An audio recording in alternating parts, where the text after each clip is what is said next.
Bit depth and sample rate increase the resolution of your audio, but they do it in very different ways. Remember, bit depth relates to dynamic range, the difference between the loudest and the quietest sound that you can record with that.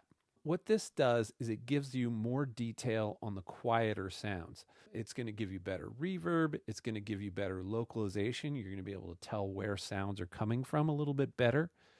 It'll give you the overtones of a space and make you understand where you are a little better. The sample rate, this allows you to record higher frequencies. So the higher the sample rate, the higher the frequency that you can record. A higher sample rate also helps you if you're intending to slow a sound down in the post-production process.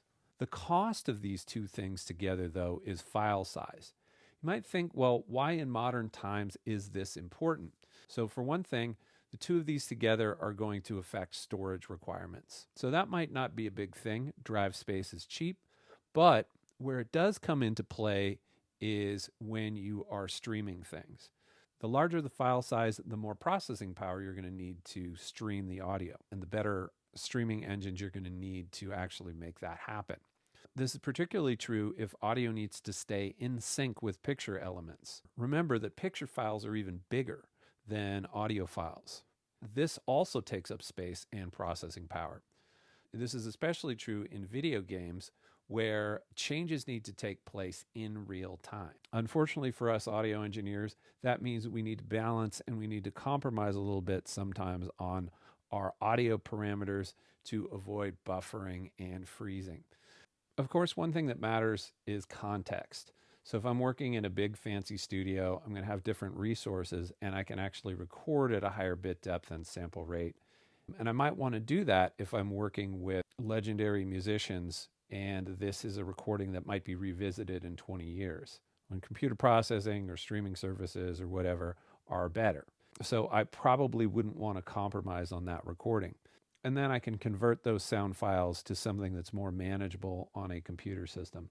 But if you are a student working at home, or if you're somebody that is recording something on your cell phone, then working at a lower bit depth and sample rate makes way more sense. So let's take a look at how bit depth and sample rate affects file size.